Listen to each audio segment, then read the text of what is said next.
रेहाना और रवि की शादी के वक्त रवि के पास कुछ नहीं था। रेहाना, तुमने मुझसे शादी करके एहसान किया है। मुझसे ज्यादा तो तुम कमाती हो।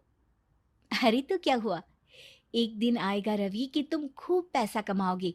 मुझे तुम पर पूरा रवि और विश्वास है। रेहाना। खुद को स्टैंड करने के लिए पूरी मेहनत करते।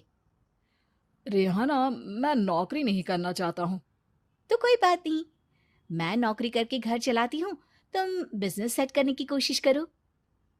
एक दिन रेहाना, तुम जानती हो, मैंने जो विज्ञापन बनाने वाली कंपनी खोली थी ना, उसे बड़ी ब्रांड का ऑफर आया है। अब हम लोगों के दिन ब्यारे न्यारे हो गए हैं। मैं जानती थी रवि कि एक दिन तुम सेटल हो जाओगे। रवि का काम एक अच्छा दिन वो चल जाता रेहाना है। से कहता है, रेहाना, अब हम लोगों का बच्चा भी हो गया है। बहुत छोटा है वो। उसका ख्याल कैसे रखेंगे हम? कैसे क्या, मैं गांव से माँ को लेकर आ जाती हूँ। नौकरी से हाफ डे ले लिया करूंगी। अभी तो वो छोटा है, स्कूल जाने तक मैं मैनेज कर लूंगी। देखो रेहाना, मैं अब अच्छा कमा रहा हूँ। तुमको नौकरी करके परेशान होने की कोई जरूरत नहीं है। अरे कैसी बात कर रहे हैं, मैं अपनी लगी लगाई नौकरी कैसे छोड़ दूं? और मैंने तो सुना है हम लोगों को कुछ ही महीनों में सरकारी नौकरी मिल जाएगी। सरकारी नौकरी में कितना कमा लोगी? उतने में तो मैं ड्राइवर रख लूंगा। रेहाना को रवि की बात का थोड़ा बुरा तो लगता है। कम से कम मेरी नौकरी की इतनी बेइज्जती मत करो। भूल गए, इसी नौकरी के बदौलत तुमने अपना बिजनेस खड़ा किया है। अरे वो तो मैं किसी के भरोसे भी कर लेता। देखो, अपने बच्चे को संभालो, घर का काम करो। अब बाहर जाती तुम अच्छी नहीं लगती हो। रेहाना रवि के कहने पर लेकिन अब नौकरी बड़े तो से छोड़ घर में देती। उसकी कीमत किसी नौकर से कम नहीं होती। एक दिन रवि का दोस्त आता है। भाभी, हम लोग तो आपको तब से जानते हैं जब से आप लोग शादी होकर इस शहर में आए थे। आपकी बदौलत ही सारा बिजनेस खड़ा हुआ है। ये किस्मत तो आप ही की है भाभी। हाँ हाँ भाई, हमारी मेहनत तो कुछ है ही नहीं। अरे होगी, लेकिन भाभी की किस्मत के आगे कुछ नहीं। दोस्त वहां से चला जाता है, लेकिन रवि का गुस्सा सातवें आसमान में होता है। देखा कैसे बोल रहा था? अरे बिल्कुल अच्छा आदमी नहीं है ये।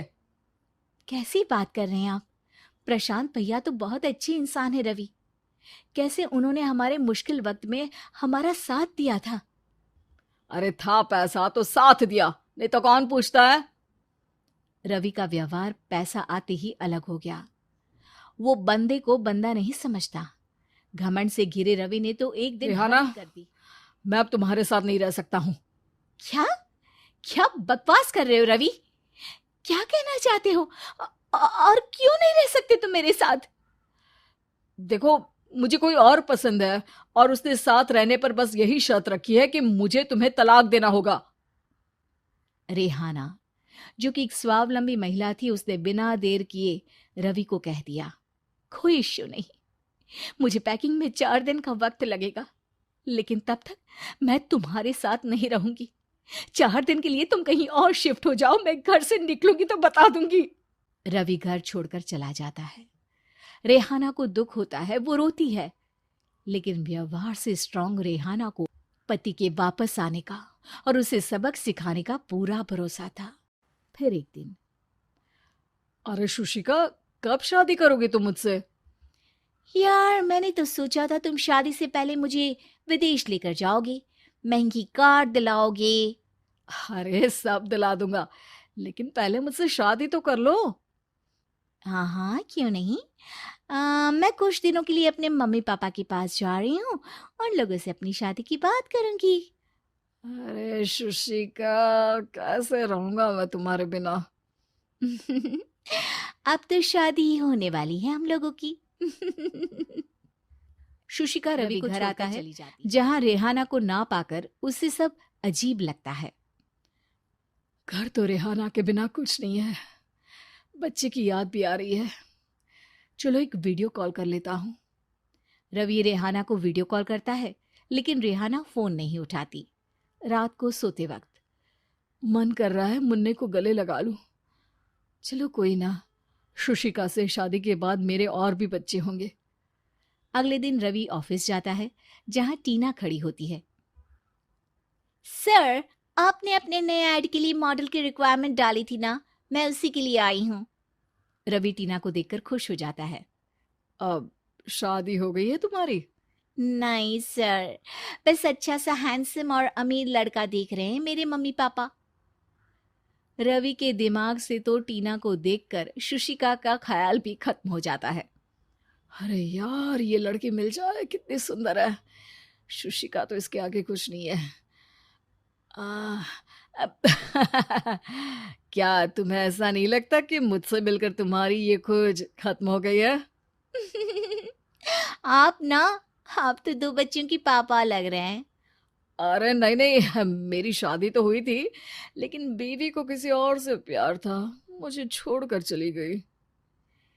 खैर, टीना की दोस्ती रवि से हो जाती है, लेकिन शुशिका रवि के एक पास महीने वापस वापस आती है। मेरे मम्मी पापा तुमसे मिलना चाहते हैं, लेकिन उन लोगों को ये मत बताना कि तुम पहले से शादीशुदा हो। और हाँ, शादी से पहले अपनी सारी प्रॉपर्टी तुमको मेरे नाम करनी होगी।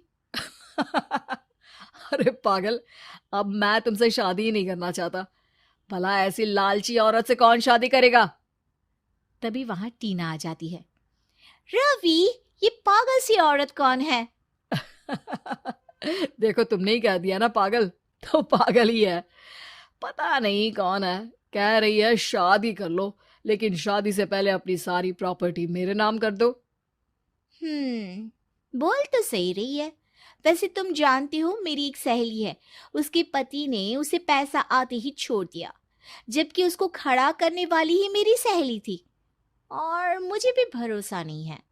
अगर मैं भी तुमसे शादी करूंगी तो तभी, जब तुम मेरे नाम अपनी सारी प्रॉपर्टी कर दोगे। अरे हाँ हाँ, क्यों नहीं, बिल्कुल कर दूंगा।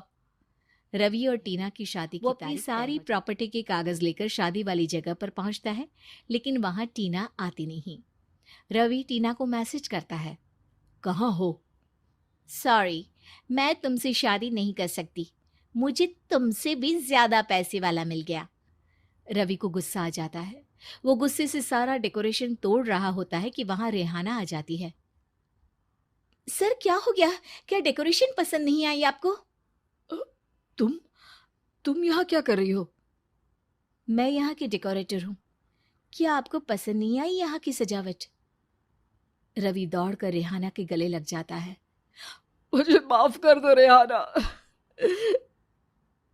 रवि रेहाना के गले लग जाता है और रेहाना टीना को थैंक्स का मैसेज करती है।